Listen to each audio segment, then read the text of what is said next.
Bakit ba nahihirapan tayong gumawa ng content? Hindi yun mahirap, mga idol.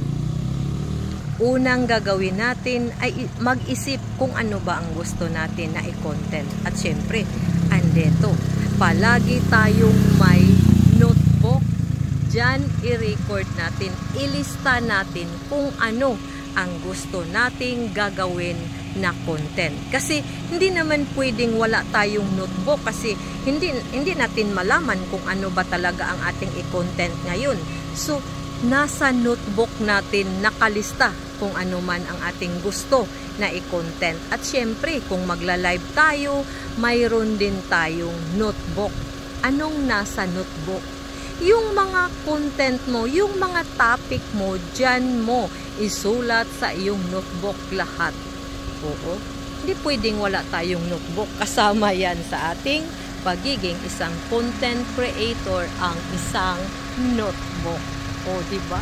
Kahit hindi na tayo nag-aaral, may notebook pa din tayo at ballpen kasama. Kasi kahit na yung pinaka-bright talaga na tao, kailangan pa din na may kodigo sibil. Joke lang, mga idol. Kailangan maglista-lista din tayo. Siyempre, maglista-lista din tayo sa mga utang, mga bills na babayarin.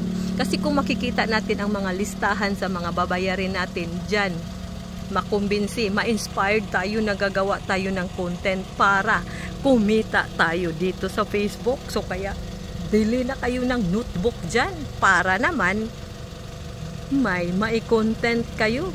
Kung sa tuwing maliligo kayo, 'di ba? May maisip kayo na ay ito ang i-content ko. Kung hindi natin 'yan ililista, wali tayo.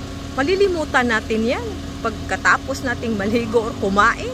O kaya kung may nasa isip kayo na content, ilista agad. Oo.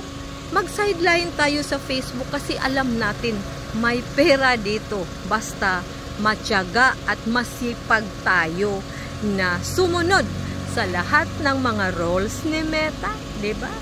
Dapat hindi tayo magsawa, agad-agad, magsawa agad porque wala pang sweldo agad-agad. Hindi ko man tingnan yung aking payout. Tingnan na lang ang ATM. Ano man 'yan, doon na lang 'yan papasok. Yun lang, mga idol, sana makatulong. Maraming salamat.